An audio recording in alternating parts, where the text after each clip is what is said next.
Kunal cassette company की ओर से यह एक नया गर्मा गर्म कांड आपके बीच में प्रस्तुत है, जिसकी आज मात्र उत्तर प्रदेश से नहीं इंडिया स्तर पर पूरे भारतवर्ष में जिसकी चर्चा है। जो रक्षक है वही भक्षक है। हम कैसे जिए, हम का मतलब गरीब कैसे जिएगा। कवि की लेखनी संकेत करती है, रो रही जुल्म में फंस के अब जिंदगी, क्योंकि अन्याय दर दर मचलने लगा। सबके दिल में भरी आज शैतानियत, पाप मानव नीयत बदलने लगा।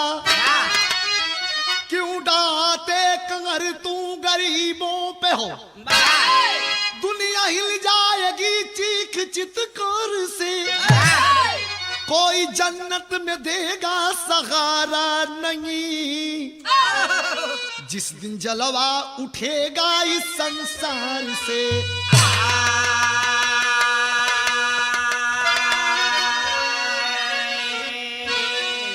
ये सन 2000 के प्रस्तुति में एकदम पन्ना खोल के नया नया यही कैसेट से ये गजल की शुरुआत करते हैं। इनमें तनी हमरे दिमाग का हरकत बा, समझा वाले संगीत के भाई समझ लिहन कि हरकत कहां से कहां भइल बा। ऐसे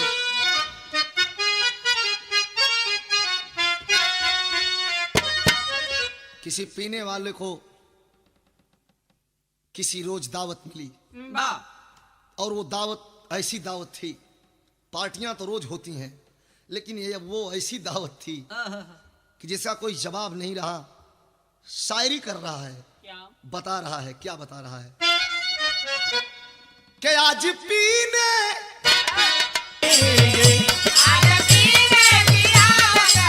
बैठ के हम पिएंगे। इतना ही नहीं, शराब, शबाब और कबाब तीनों का सामंजस्य जब होता है तो अजीब सी सिहरन हो उठती है। जैसे कहा क्या कि इनके जुल्फों के आज पीने की दावत है यारों, चांद पर बैठ के हम पिएंगे। इनके जुल्फों की छाए में हंस के, इनके जुल्फों की छाए में हंस के, अरे उम्र भर प्यार से हम जिएंगे।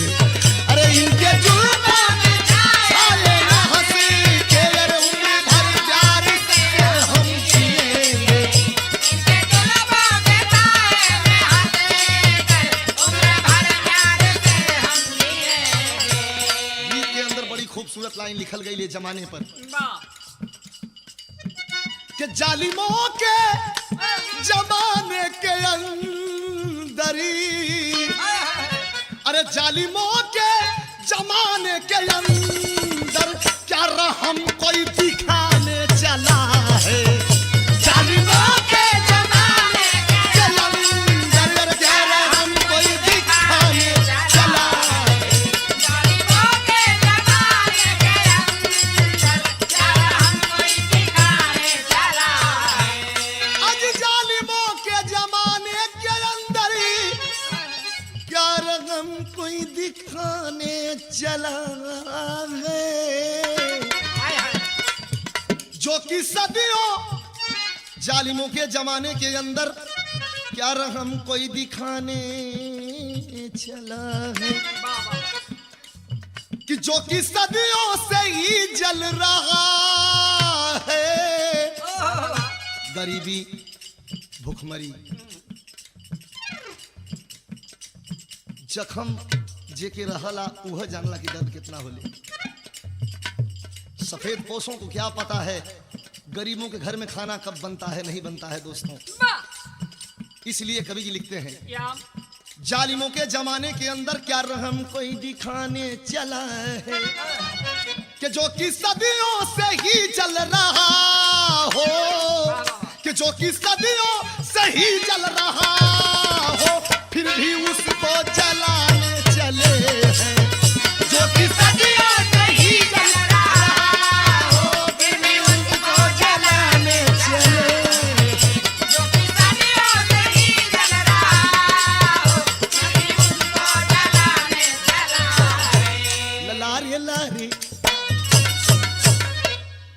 मजबूर हस्तियों को क्यों भला डिगाते हो, कानून के रक्षक अपने को तू बताते हो, प्रलोभन दे के अपनी जाल में फंसा करके बाद में रोब दिखाते हमी से आ करके, ऐलान करते हो हम रक्षक हैं गरीबों के, मगर भक्षक बने हो आज बदनसीबों के। आज जौनपुर जनपद मछली शहर गोली कांड हुआ, कहर पुलिस गिराया कंपित ये ब्रह्मांड हुआ। त लल्लन बिंद कोड़ा गांव के बसेरा थे, पिता पारस की गोद में किरण बिखेरा थे। रहा गरीबी में लेकिन वो ईमानदार रहा। गरीब था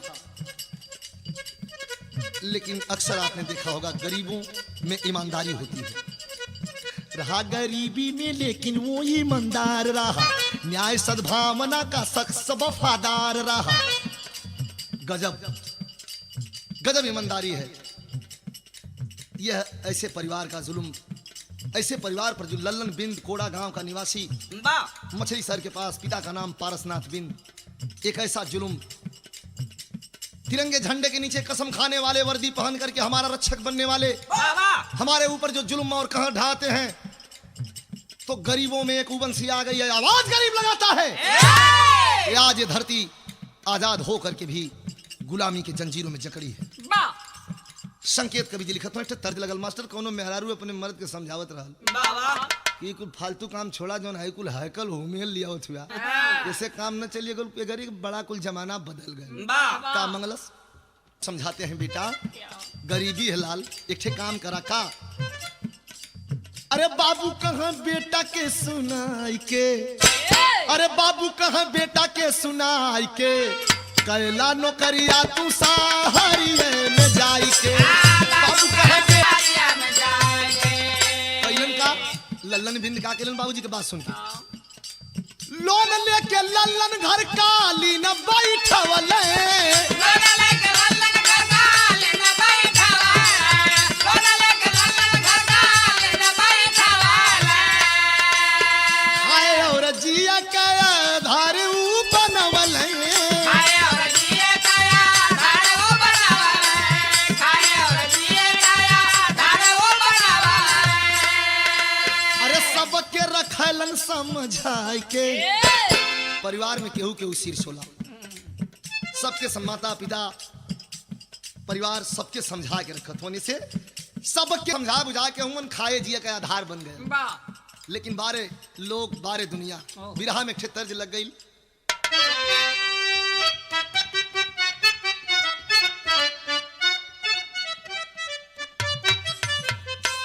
तर्जबा की फेंकी दिल थारिया, बलम गईले झरिया, पहुँचले कि न उठे हिया में लगरिया, पहुँचले कि न।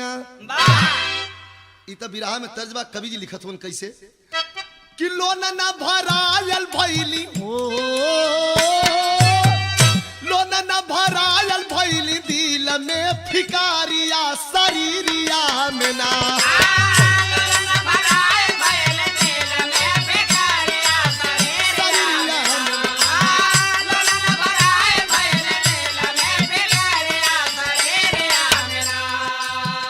घेरल चिंता कैलहारिया शरीरिया में ना,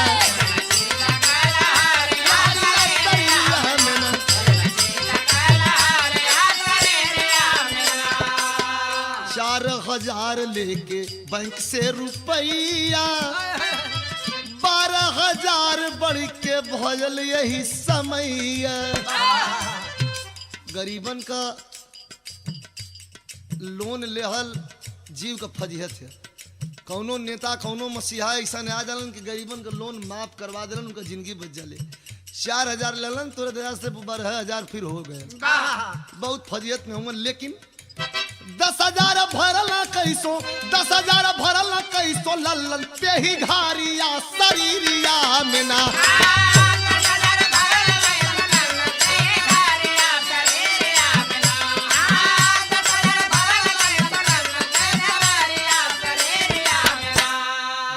कैसों कैसों उपाय करके व्यवस्था करके घरे का आपन एक आठे गाय भैंस बेच के 10,000 तो भर दिलन। बिरहा में तर्ज लग गल। फिर मास्टर ई कोनो दुल्हन के दुल्हा क्रिकेट का खिलाड़ी रहल। ये छोटे पहलवान अब मेवा पहलवान मत उ रात का सुतले में क्रिकेट खेल रहे। सूत जा तो कह ले चौका तो उड़ाओ छक्का। दुल्हनिया कहे बारवा मार छुआ अब फील्ड में बारे मत भीतरा मार। मारा भीतरा के अरे तनी मारा राजा छक्का, अरे तनी मारा राजा छक्का। अरे तब हम सितंबर का दिन दुखदाई, अरे दिन दुखदाई गईल दुअरिया अमीन साहब आई। अरे गईल दुअरिया पर अमीन साहब आई। जोगेश नाव के अमीन साहब अपन झोला पटरा लेले पहुंचल। नमवा जोगेश कहे लल्लन के समनवा,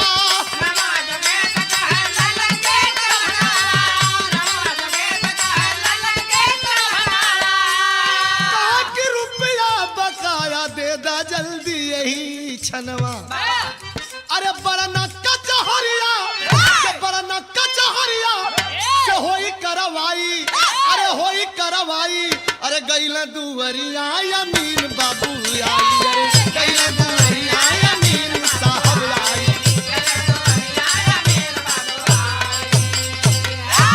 हाय हाय अमीन साहब आए कल की जल्दी रुपया गरीबन के पास 150 रुपया का सवाल बहुत ज्यादा होला। 2000 तो बहुत है, जल्दी दे दा नहीं तब करवाई हुई तू जन्मा तो काम जानी। बिरहा का लाइन चेंज हो गई। तो लल्लन बिंद कहाँ आज हथवा के जोरी जोरी, कुछ दिन बाद भारी देव कुल रुपैया। क्रोध में यमीन ताब अखिया चढ़ाई, कहाँ रुपया न देबा करवाई देव साजैया। दोनों जन से कुछ देर कहा सुनी होई गईली, लौटा यमीन घर कई के ऊपैया। अमीन साहब घरे लौटल है, लेकिन बात का साख है साला। एक तो पैसा नहीं भर रहा है, दूसरे दरवाजे पर बड़ी कड़ीर आवाज में बोल रहा है। तनाजब तहसीलदार से कुल बातिया बतावन लगा, गुंडई करा लल्लन बिंद दूरा चरिया। गुंडई करता है, पैसा भी नहीं देता है। हाय हाय।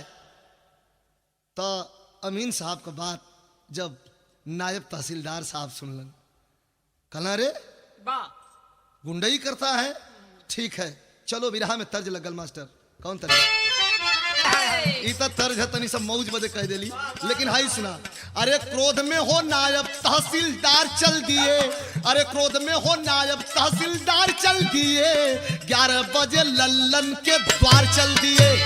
क्रोध में हो नायब तहसीलदार चल दिए, क्रोध में हो विनय अरविंद लक्ष्मी शंकर सत्यानाशी, सुखु सुबास दोनों, अरे सुखु सुबास दोनों सीजनल चपरासी। कमांडर पर होई के सवार चल दिए, जीप कमांडर लेकर के। और आज एक गरीब पर कहर ढहाने के लिए हरामजादे चल दिए। पार होकर के चल दिए, दरवाजे पर पहुंचे। बुला के लल्लन को घर से सब पापी जुल्म बढ़ाए हैं, और नेतगंज पुलिया के ऊपर उसे पीटते लाए हैं। कुंदों से उसको मार मार अधमरा बनाकर छोड़े हैं। सिगरेट से पापी दाग दाग बेरहम रहम ना जोड़े हैं। जब शांत हो गया लल्लन तो फिर अस्पताल में लाए हैं। मृतक घोषित किए डॉक्टर, तब पापी घबराए हैं। इतना मारे दोस्तों के उसी पिटाई के साथ लल्लन इस दुनिया से चल बसा। वह गरीब का बेटा पारसनाथ बिंद का बेटा चल बसा। घबरा गए तो बिरहा में कवि जी भाव फिर लिखत हूं कैसे लाल।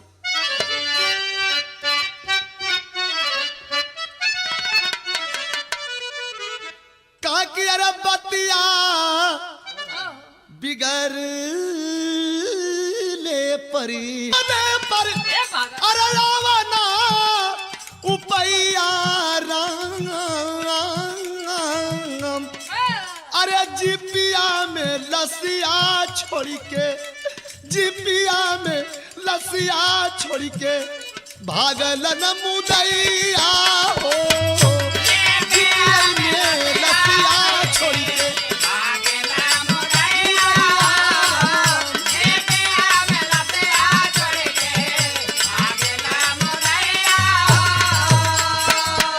क्षेत्रवा का जनता उमड़ल लाल भाई नजरिया राम, अरे जुटल तहसीलिया में, अरे जुटल तहसीलिया में लोगवा लुगैया हो,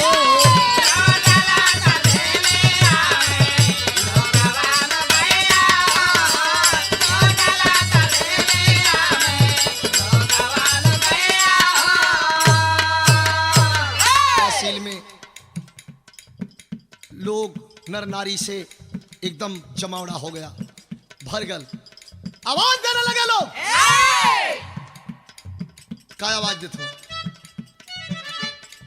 कि आजो जुल्म हम पर है,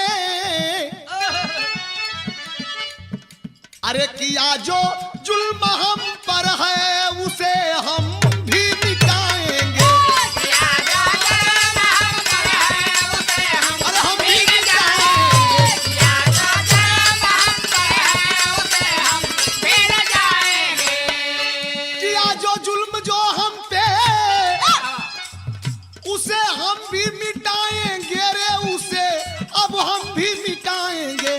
लगा के आग फूकेंगे, लगा के आग फूकेंगे, कचहरी आज जलाएंगे, लगा के आग फूकेंगे, कचहरी आज जलाएंगे, लगा के आग फूकेंगे, कचहरी आज जलाएंगे। चला है ईंट या पत्थरी, चला है ईंट या पत्थरी, चला है ईंट या पत्थर, हिली है हस्तियां सारी रे, हिली है अरे हस्तियां सारी, गरीबों की है कीमत क्या, गरीबों की है कीमत क्या रे, जमाने को हम दिखाएंगे,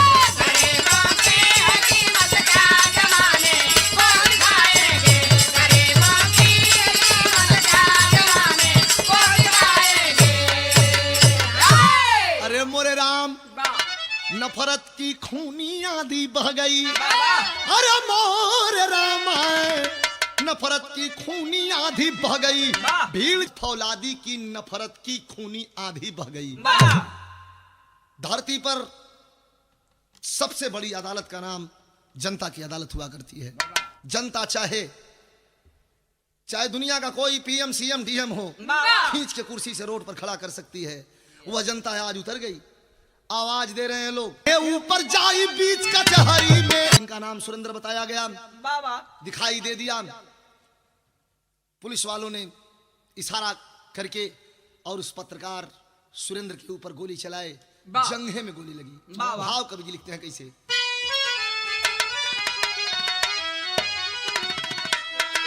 ये हमारे गुरुजी वाला आला मास्टर, प्रशासन भारी कैलस जुल्मवा,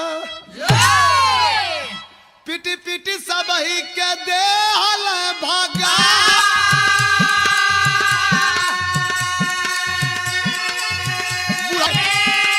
ए बाबू मामला उठाई हम विधान सभा में, अरे सीएम सिंह नेता चली भाई लंगारा मां, शासन 2000 खिद होया मर सिंह आइला। समाजवादी पार्टी के वरिष्ठ नेता राष्ट्रीय महासचिव अमर सिंह पहुंचे और आने के बाद कहते हैं क्या, दोष क्या करवा, घटना सुन क्या दुखित हो या मारा सिंह आइला, बड़ा परिजन के दिया वाला। राष्ट्रीय अध्यक्ष माननीय मुलायम सिंह नेताजी ने आवाज दिया कि अब से भी जितने अधिकारी हैं संभल जाएं, वरना आने वाले कल का इंतजार है। उत्तर प्रदेश में जिस दिन समाजवादी पार्टी की सरकार बनेगी, हम किसी को नहीं बख्शेंगे। भाव कवि जी लिखत हो अंतिम, न्याय दिलाने बनकर क्या फौलादी चल दिए, करने आंदोलन सब नेता समाजवादी चल दिए।